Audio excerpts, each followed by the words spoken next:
As I begin this book, it is late January. In your time, 1970.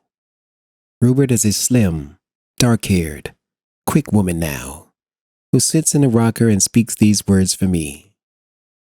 My consciousness is fairly well focused in Rupert's body. It is a cold night. This is our first experience in writing a complete book in trance, and Rupert was somewhat nervous before the session began.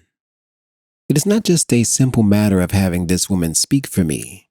There are many manipulations necessary and psychological adjustments. We have established what I've referred to as a psychological bridge between us, that is, between Rupert and myself. I do not speak through Rupert as one might through a telephone.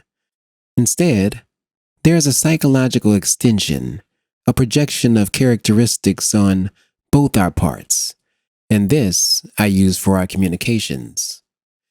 Later I will explain how this psychological framework is created and maintained, for it is like a road that must be kept clear of debris. You would be much better off in reading this book if you asked yourself who you are rather than asked who I am. For you cannot understand what I am unless you understand the nature of personality and the characteristics of consciousness.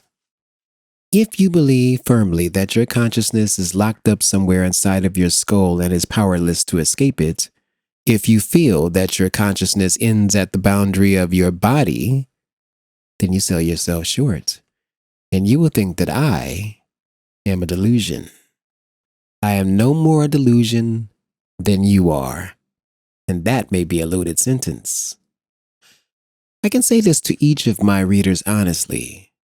I am older than you are, at least in terms of age as you think of it. If a writer can qualify as any kind of authority on the basis of age, therefore I should get a medal. I am an energy personality essence, no longer focused in physical matter. As such, I am aware of some truths that many of you seem to have forgotten. I hope to remind you of these. I do not speak so much to the part of you that you think of as yourself, as to the part of you that you do not know, that you have to some extent denied and to some extent forgotten. That part of you reads this book even as you read it. I speak to those who believe in a God and those who do not. To those who believe that science will find all the answers as to the nature of reality, and to those who do not. I hope to give you clues that will enable you to study the nature of reality for yourself, as you have never studied it before. There are several things that I shall ask you to understand. You are not stuck in time like a fly in a closed bottle whose wings are therefore useless.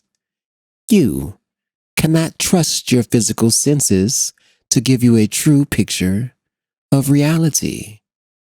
They are lovely liars.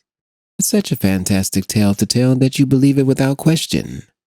You are sometimes wiser, more creative, and far more knowledgeable when you are dreaming than when you are awake.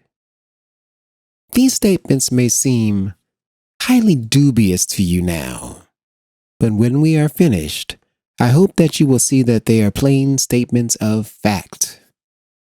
What I will tell you has been told throughout the centuries and given again when it was forgotten. I hope to clarify many points that have been distorted through the years. And I offer my original interpretation of others, for no knowledge exists in a vacuum, and all information must be interpreted and colored by the personality who holds it and passes it on. Therefore, I describe reality as I know it, in my experience, in many layers and dimensions. This is not to say that other realities do not exist. I have been conscious before your earth was formed. To write this book, and in most of my communications with Rupert, I adopt from my own bank of past personalities, those characteristics that seem appropriate. There are many of us personalities like myself unfocused in physical matter or time. Our existence seems strange to you only because you do not realize the true potentials of personality and you are hypnotized by your own limited concepts. I am primarily a teacher, but I have not been a man of letters per se. I am primarily a personality with a message. You create the world that you know. You have been given perhaps the most awesome gift of all, the ability to project your thoughts outward into physical form.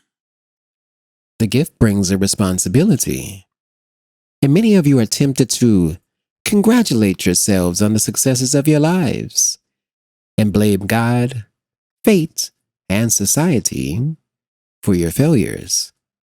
In like manner, mankind has a tendency to project his own guilt and his own errors upon a Father God image, who it seems must grow weary of so many complaints.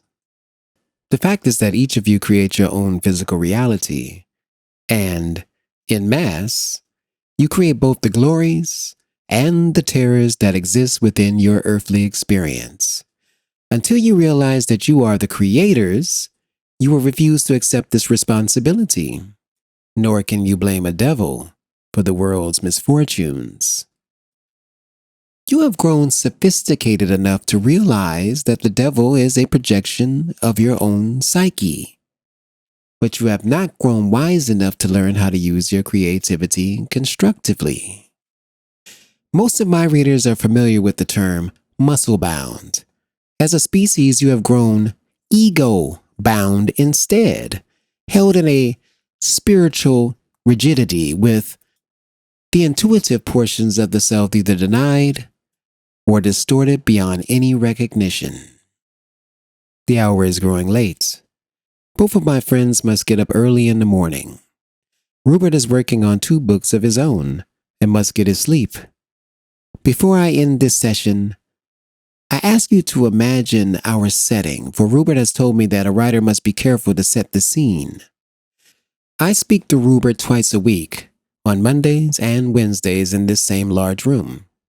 The lights are always lit. This evening it is enjoyable for me to look out through Rupert's eyes at the wintry corner beyond. Physical reality has always been refreshing to me, and through Rupert's cooperation as I write this book, I see that I was correct in appreciating its unique charms. There is one other character to be mentioned here, Willie, the cat, a beloved monster who is now sleeping. The nature of animal consciousness in itself is a highly interesting subject, and one that we will later consider. The cat is aware of my presence, and has on several occasions reacted rather noticeably to it. In this book, I hope to show the constant interactions that occur between all units of consciousness, the communication that leaps beyond the barriers of species, and in some of these discussions, we will use Willie as a case in point. Since we have mentioned animals, let me say here that they do possess a kind of consciousness that does not allow them as many freedoms as your own. Yet, at the same time, they are not hampered in its use by certain characteristics that often impede the practical potential of human consciousness.